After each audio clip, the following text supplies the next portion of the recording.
الحمد لله نحمده ونستعينه ونستغفره ونؤمن به ونتوكل عليه ونعوذ بالله من شرور أنفسنا ومن سيئات أعمالنا من يهده الله فلا مضل له ومن يضلله فلا هادي له ونشهد أن لا إله إلا الله وحده لا شريك له ولا نذير له ولا مثل له ولا مثال له ولا جد له ولا ند له ولا جدال له ونشهد أن سيدنا ومولانا محمدا عبده ورسوله أما بعد فأعوذ بالله من الشيطان الرجيم بسم الله الرحمن الرحيم سبحان الذي أسرى بعبده ليلا من المسجد الحرام إلى المسجد الأقصى الذي باركنا حوله لنريه من آياتنا إنه هو السميع البصير صدق الله العظيم وصدق رسوله النبي الكريم ومن الشاهدين والشاكرين والحمد لله رب العالمين. دل کی گہرائیوں سے درود شریف. اللهم صل على محمد وعلى آل محمد كما صليت على إبراهيم وعلى آل إبراهيم إنك حميد مجيد. اللهم بارك على محمد وعلى آل محمد كما باركت على إبراهيم وعلى آل إبراهيم إنك حميد مجيد. میرے واجب الاکرام، صد احترام عزیزان گرامی، میں نے آپ لوگوں کے سامنے اللہ رب العزت کے کلام میں سے 15ویں پارے کی ایک آیت تلاوت کی ہے. اللہ رب العزت کی بارگاہ میں دعا ہے کہ اللہ مجھے صحیح طور پر کہنے اور اس کے بعد مجھ سمیت تمام سننے والے مسلمانوں کو اس پر عمل کرنے کی توفیق عطا فرمائے. شعبان کا مہینہ شروع ہو چکا ہے. نبی کریم صلی اللہ علیہ وسلم نے رجب اور شعبان کے اندر دعائیں مانگا کرتے تھے کہ یا اللہ مجھے رجب میں اور شعبان میں ہمیں برکتیں نصیب فرما اور ہمیں زندگی دے کہ ہم رمضان مبارک کے مہینے تک پہنچ سکیں. تو ہمیں بھی یہی دعا کرتے رہنا چاہیے کہ ایک مہینہ رجب کا ختم ہو چکا، شعبان کا مہینہ شروع ہو چکا، اس کے بعد رمضان مبارک کا مہینہ ہی ہے. تو ہمیں اسی مہینے کے اندر اپنے کو تیار رکھنا چاہیے، اپنے کام کاجوں کو سمیٹنے کی اسی مہینے کے اندر کوشش کرنی چاہیے تاکہ رمضان مبارک کا مہینہ آئے تو ہم اپنے آپ کو فارغ کر لیں اور خالص عبادات کے اندر مشغول کر لیں. صحابہ اکرام کا یہی معمول تھا، اسی مہینے سے ہی بلکہ رجب کے مہینے سے ہی رمضان مبارک کے مہینے کی تیاریاں کرنا شروع کر دیا کرتے تھے. بہرحال رجب کے مہینے کے اندر حضور صلی اللہ علیہ وسلم کے متعلق جو معراج کے متعلق گزشتہ جمعے عرض کیا تھا، کوئی طے تاریخ تو نہیں ہے لیکن نبی کریم صلی اللہ علیہ وسلم کو ایک خاص بڑا معجزے سے اللہ رب العزت نے نوازا. یہ ہم امت کے لیے ایک اعزاز ہے کہ ہمارے نبی خاتم الانبیاء خاتم المجتبی حضرت محمد مصطفیٰ صلی اللہ علیہ وسلم کو زمین سے عرش پر بلا کر اپنے پاس بلا کر اپنی زیارت کروائی.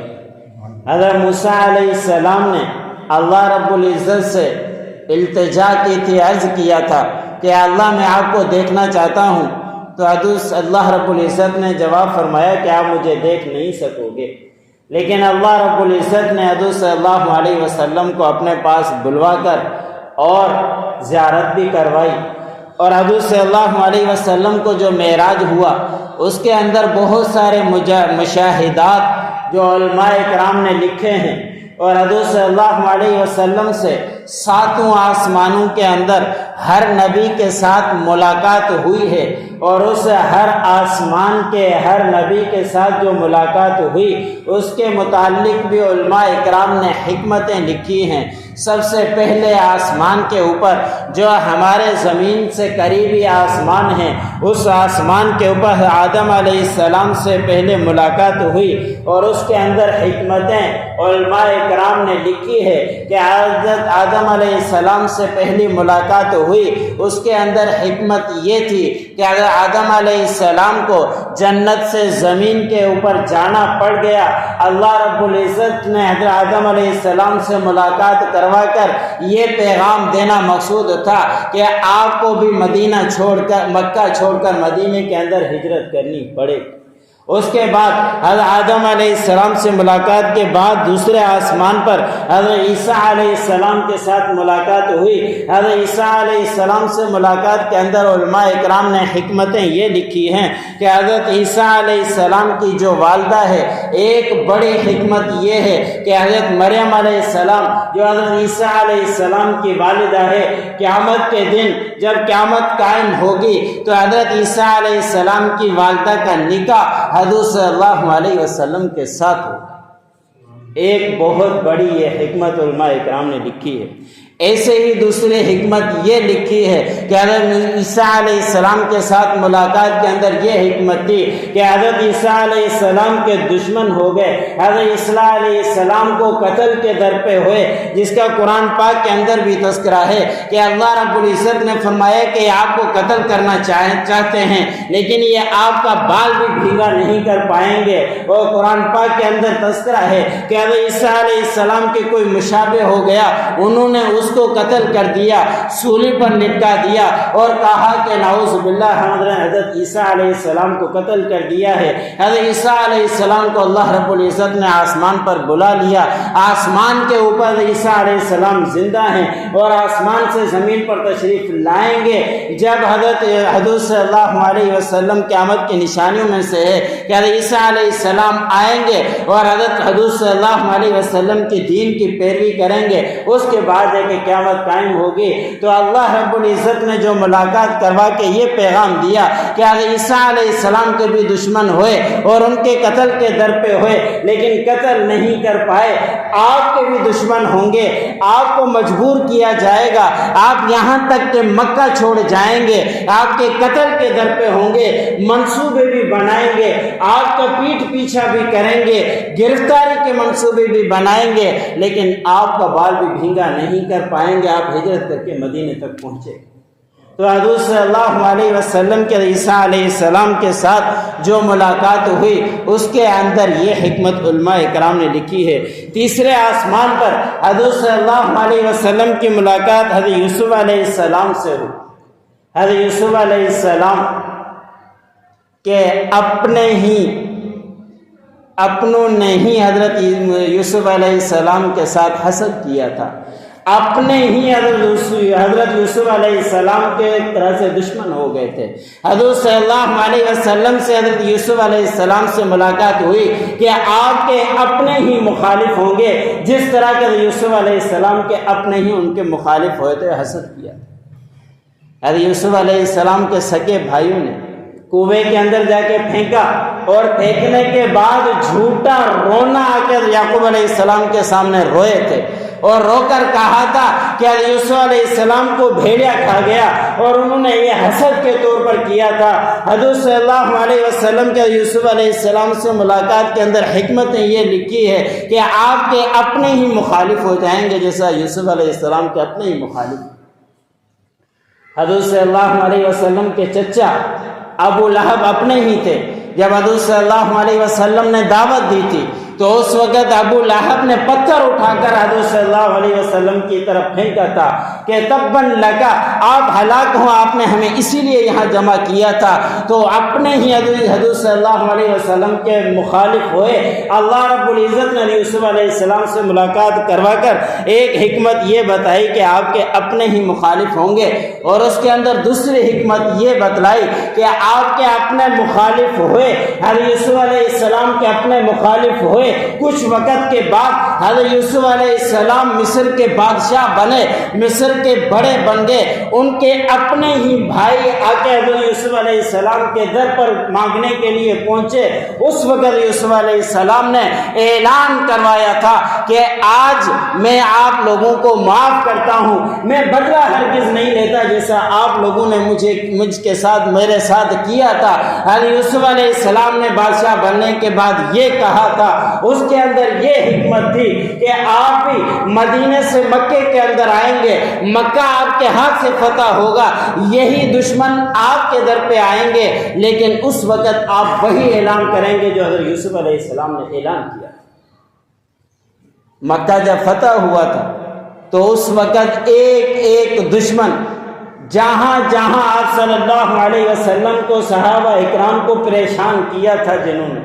اس وقت آئے تھے۔ حضرت صلی اللہ علیہ وسلم بدلہ لینا چاہتے، کوئی مشکل آپ صلی اللہ علیہ وسلم کے لیے نہیں تھا، لیکن آپ صلی اللہ علیہ وسلم نے حضرت یوسف علیہ السلام جیسا اعلان کیا کہ آپ لوگوں نے جیسا میرے ساتھ کیا میں کبھی بھی آپ لوگوں سے بدلہ نہیں کیا، آج آپ لوگوں کے لیے معافی کا دن ہے۔ حرم پاک بھر گیا، وہاں جگہ نہیں بچی۔ حضرت صلی اللہ علیہ وسلم کے پاس آگے لوگوں نے پیغام دیا کہ حرم بھر چکا ہے، اب کہاں معافی کا اعلان ہوگا؟ حضرت صلی اللہ علیہ وسلم نے فرمایا کہ جو حرم کے اندر آ گیا اس کے لیے معافی کا اعلان۔ اس کے بعد حضرت صلی اللہ علیہ وسلم نے اعلان فرمایا جو ابو سفیان کے محل کے اندر چلا گیا، گھر کے اندر چلا گیا، اس کے لیے بھی معافی کا اعلان۔ کچھ وقت کے بعد اطلاع آئی کہ ابو سفیان رضی اللہ تعالیٰ عنہ کا بھی گھر بھر چکا ہے۔ آپ صلی اللہ علیہ وسلم نے پھر اعلان فرمایا جس نے اپنے گھر کا دروازہ بند کر دیا اس کے لیے بھی معافی کا اعلان۔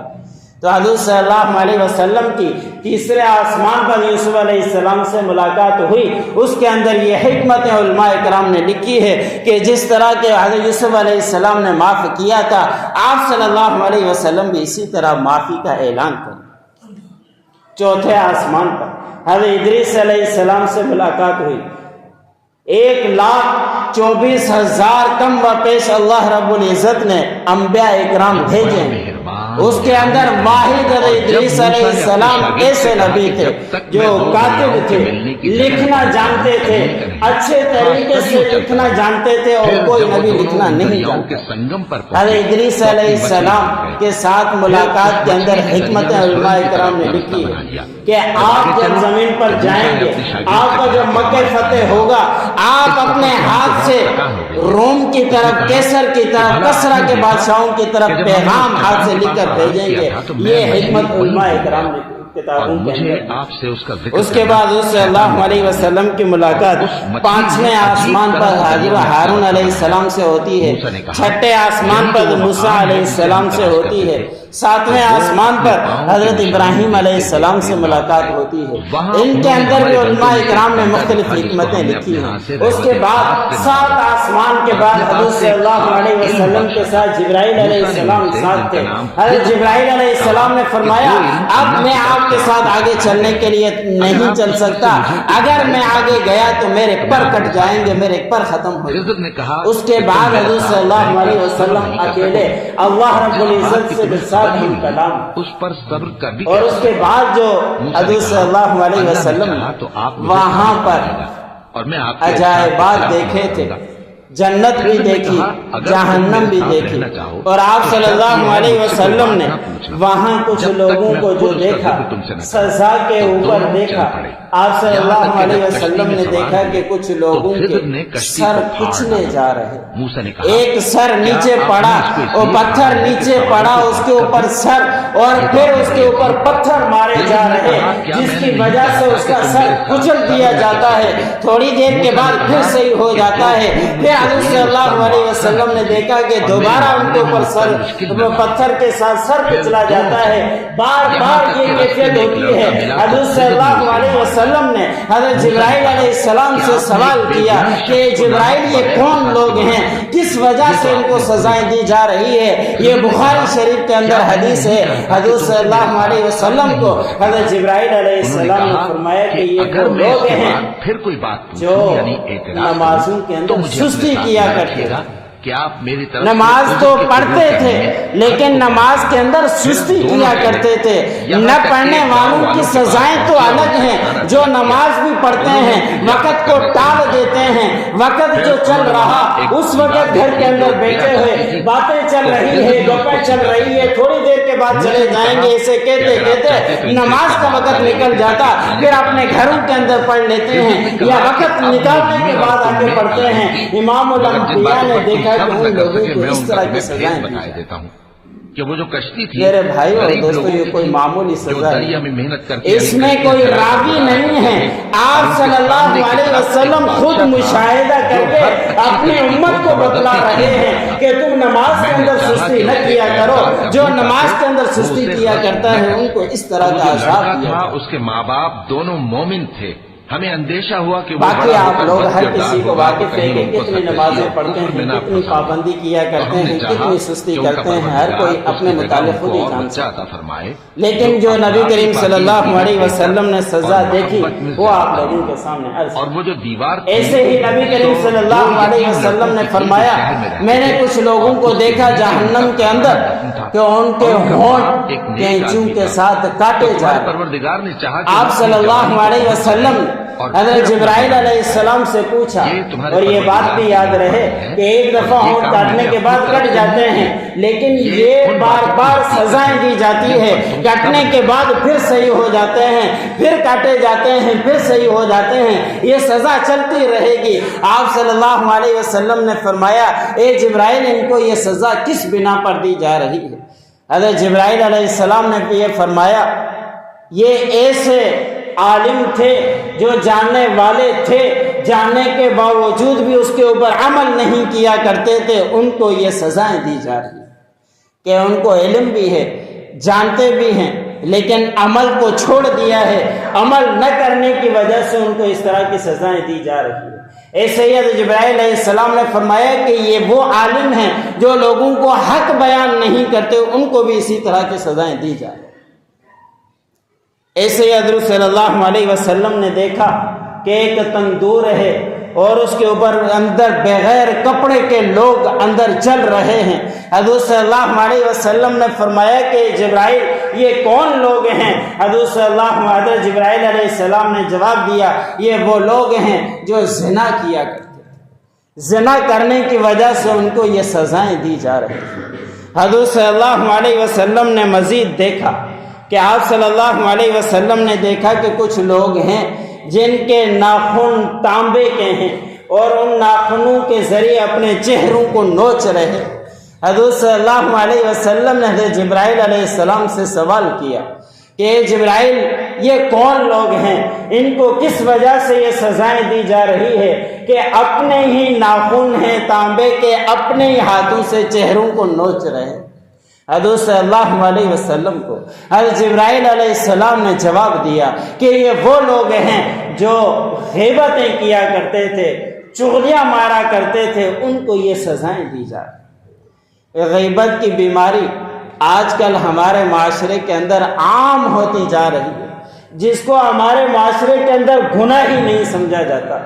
2-3 افراد بیٹھے اور بیٹھنے کے بعد اپنی باتیں تو دور ہو گئی، دوسروں کی باتیں چل رہی ہوتی ہے، وہ ایسا ہے فلاں ایسا ہے، فلاں کے اندر یہ ہے، فلاں یہ غلطیاں کیا کرتا ہے۔ حضرت صلی اللہ علیہ وسلم نے ان لوگوں کو ایسے عذاب کے اندر دیکھا، اور غیبت کرنا کوئی معمولی گناہ نہیں ہے۔ قرآن پاک کے اندر اللہ رب العزت نے سخت سزا اور اسی گناہ کے متعلق بیان فرمائی ہے، لا یغتب بعضکم بعضا ایحب احدکم ان یأکل لحم اخیہ میتا فکرہتموہ۔ اللہ رب العزت نے فرمایا کہ تم میں سے کوئی دوسرے کی غیبت نہ کیا کرے، جو غیبت کیا کرتا ہے وہ ایسا ہے کہ اپنے بھائی کا گوشت کھا رہا ہے، اپنا مسلمان بھائی کا گوشت تو ویسے ہی حرام ہے، کھانا جائز ہی نہیں ہے۔ اللہ رب العزت نے مثال دے کر بیان فرمایا کہ ایسا ہے اپنے بھائی کا گوشت کھا رہا پھر زندہ نہیں، اللہ رب العزت نے فرمایا کہ مر چکا ہے، مردہ بھائی کا گوشت کھا رہا ہے۔ جو غیبت کیا کرتا ہے اس کی مثال ایسی ہے کہ اپنا بھائی جو مر چکا اس کا گوشت تھا۔ اور ان کے احادیث کے اندر مزید بہت ساری وعید ہیں غیبت کے متعلق۔ آپ صلی اللہ علیہ وسلم سے کسی نے سوال بھی کیا تھا کہ یا رسول اللہ غیبت کی تعریف کیا ہے، کس کو غیبت کہا جاتا ہے؟ آپ صلی اللہ علیہ وسلم نے فرمایا کہ غیبت یہ ہے کہ اس اپنے بھائی کا ایسا تذکرہ کرنا جب اس کے سامنے کیا جائے، اس کے سامنے اس کو اطلاع ملے، وہ کہے اور اس کے دل کے اندر اس کو برا جانے، تو یہ غیبت۔ آپ صلی اللہ علیہ وسلم سے صحابی نے پھر سوال کیا یا رسول اللہ اگر وہ بات اس کے اندر موجود ہے ہم وہ بیان کریں کہ یہ غیبت ہوگی؟ آپ صلی اللہ علیہ وسلم نے فرمایا کہ یہی تو غیبت ہے، اگر وہ بات اس کے اندر نہیں ہے تم وہ کرتے ہو، وہ غیبت سے بھی بڑی ہے، وہ بہتان ہو جاتا ہے۔ تو اپنے آپ کو جو آپ صلی اللہ علیہ وسلم نے معراج کے موقع پر مشاہدے کیے، اس کا خلاصہ مختصراً آپ لوگوں کے سامنے عذاب کے متعلق تذکرہ کر دیا ہے۔ اللہ رب العزت ہمیں ان باتوں پر عمل کرنے کی توفیق عطا فرمائے۔ جو گناہ، جو مشاہدے آپ صلی اللہ علیہ وسلم نے وہاں کیے عذاب کے اندر، جو گناہوں کی وجہ سے عذاب کے اندر مبتلا تھے، ہمیں اللہ رب العزت ان گناہوں سے بچنے کی توفیق عطا فرمائے۔ وآخر دعوانا الحمدللہ رب العالمین۔